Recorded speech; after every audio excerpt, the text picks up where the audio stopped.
ఎంతో జాగ్రత్తగా వెళ్తాం, కానీ తెలియకుండానే ఎదురుగా స్పీడ్గా వచ్చేసే వాళ్ళు ఉంటారు, తాగి నడిపే వాళ్ళు ఉంటారు, రెక్లెస్ గా నడిపే వాళ్ళు ఉంటారు. కనుక లోకములో సమస్యలు అనేవి వచ్చినప్పుడు అయ్యో అయ్యో అయ్యో అయ్యో అని మరి భయపడిపోకూడదు. సమస్య వచ్చినప్పుడు పరుగు పెట్టుకొని ఒక చోటకి పరిగెత్తుకుంటూ వెళ్ళిపోవాలి. ఒక చోటకి పరిగెత్తుకుంటూ వెళ్ళిపోవాలి. ఎక్కడికి?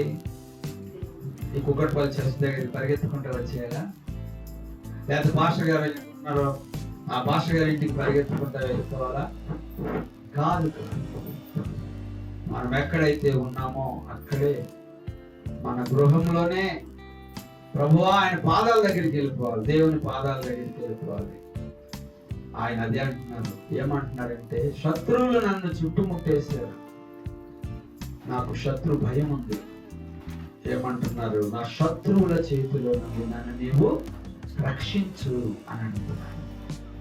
నా కాలగతులు నీ చేతిలో ఉన్నాయి.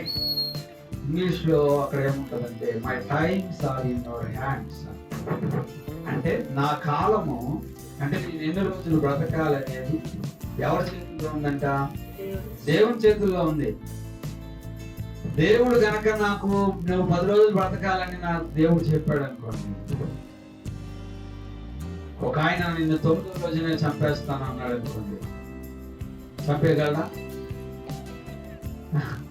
చంపుతాడా? చంపలేడు. ఎందుకు? దేవుడు 10 రోజులు టైం ఇచ్చాడు ఆయన బతకడానికి. ఎవరో వచ్చి 9వ రోజుని చంపుతా, 8వ రోజుని చంపేస్తాను నేనంటే అప్పుడు అవ్వదు. ఎందుకు? దేవుని చేతుల్లో మనం ఉన్నాం, మన కాలం ఉంది. అమ్మ భయపడతా ఉంటే నా కూతురు ప్రభువుకి అప్పగించాలి మనము. ఈయన రాజుగారు, ఈ రాజుగారికి సైన్యం ఉంది, ఈ రాజుగారికి చుట్టూ సైనికులు ఉన్నారు, కాపలా ఉన్నారు, కోట కూడా ఉంది, పెద్ద కోట ఉంది. ఆ కోటలోకి రావాలంటేనే పెద్ద కోట ఎక్కి రావాలి. సైన్యం ఉంది, అన్నీ ఉన్నాయి. కానీ ఆయన ఏమంటున్నారంటే, నేను బ్రతకాలంటే నా బ్రతుకు నీ చేతుల్లోనే ఉంది అంటున్నారు. ఎవరి దగ్గరికి వచ్చి? దేవుని దగ్గరికి వచ్చి. నిజమా? అవును. మన కాలగతులు అంటే మన బ్రతికి దినాలన్నీ కూడా దేవుని చేతుల్లో ఉన్నాయి. కనుక ఎవరికి భయపడకూడదు. కొన్నిసార్లు కొంతమంది దగ్గరికి వెళ్తా ఉంటాడు, అయ్యా మా పిల్లవాడికి బాగుంటలేదు, మా అబ్బాయికి బాగుంటలేదు, మా అమ్మాయికి బాగుంటలేదు అని అన్నారు. కొంతమంది మోసగాళ్ళు ఉంటా ఉంటారు. ఆహా, ఇలాంటి వాళ్ళు ఏమన్నా నాకు కావాలి, కాబట్టి మీకు అది పెట్టారు, ఇది పెట్టారు, అక్కడ ఇది ఉంది, ఇక్కడ ఇది ఉంది అని చెప్పారు. అయ్యా అవునా, మరి ఎలాగంటే అమ్మ, ప్రతిదానికి ప్రతి సమస్యకి కూడా ఒక పరిష్కారం ఉంటది. ఆ పరిష్కారం నేను చూపిస్తాను. నా చేతుల్లో ఏం పెట్టండి, ఏం పెట్టాలి? సరే తీసుకున్నాడు, అదన్నాడు, ఇదన్నాడు.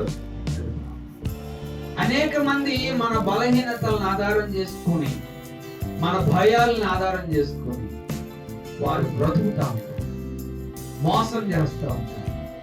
మనకున్న కొంచెము భయానికి మరికొంత భయాన్ని కలుపుతా ఉంటారు. 5 పైసలు భయం ఉంటే దాన్ని 10 పైసలు భయంతో మళ్ళా వాళ్ళ దగ్గర నుంచి వస్తాం. ఎందుకంటే మళ్ళీ 2వ వారం వెళ్ళాలి కదా అక్కడికి.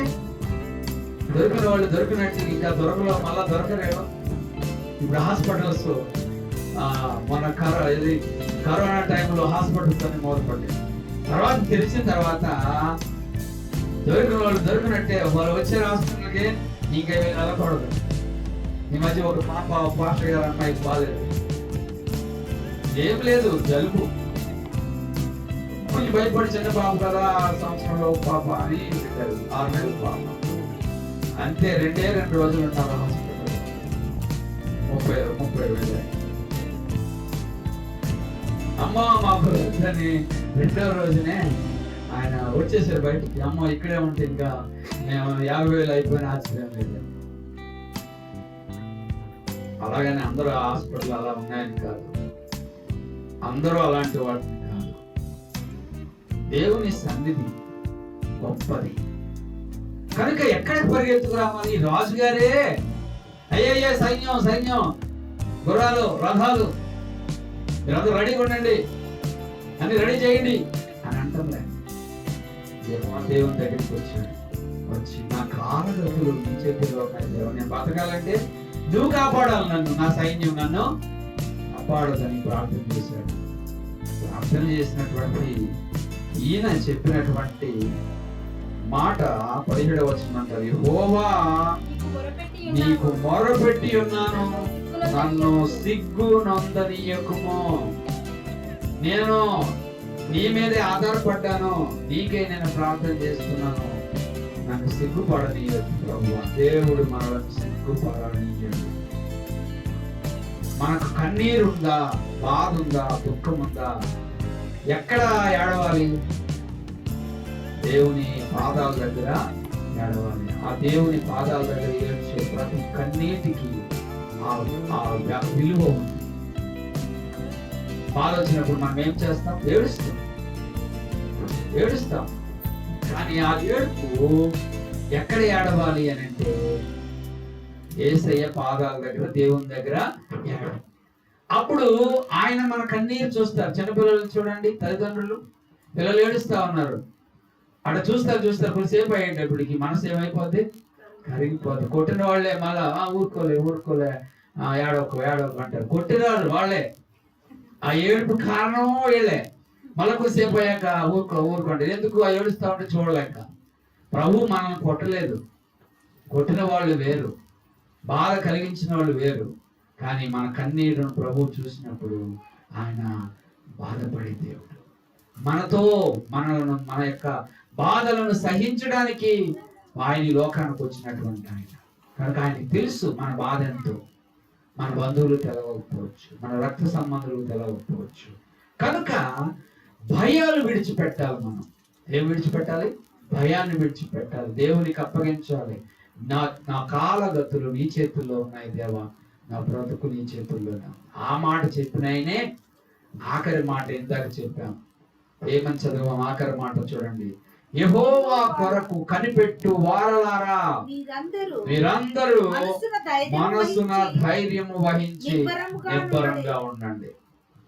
ఇప్పుడు ప్రార్థన చేసిన ఆయన ఏమన్నారు? ఆయన కోసం ఇప్పుడు ఆయనకి ప్రాబ్లం లేదు, ఇంకా ఆయనకి ధైర్యం వచ్చేసింది. ఆయనకి ధైర్యం వచ్చి ఇప్పుడు ఏమన్నారు? యెహోవా కొరకు కనిపెట్టుకున్న వాళ్ళ రండి, మీరు కూడా మీ మనసులో ధైర్యం వహించండి. నాకు నా భయాలన్నీ పోయినాయి నాకు, కానీ మీ మనసులో ఉన్న భయాలు కూడా పోతాయి, రండి ప్రభు దగ్గరికి అని అంటున్నారు. కనుక ఈ ఉదయకాలం దేవుని యొక్క సన్నిధి మనకు గొప్ప సంతోషాన్ని ఇచ్చేది, మన భారాలు తొలగించేది అనే విషయాన్ని ఎప్పుడు కూడా మనం మర్చిపోకూడదు.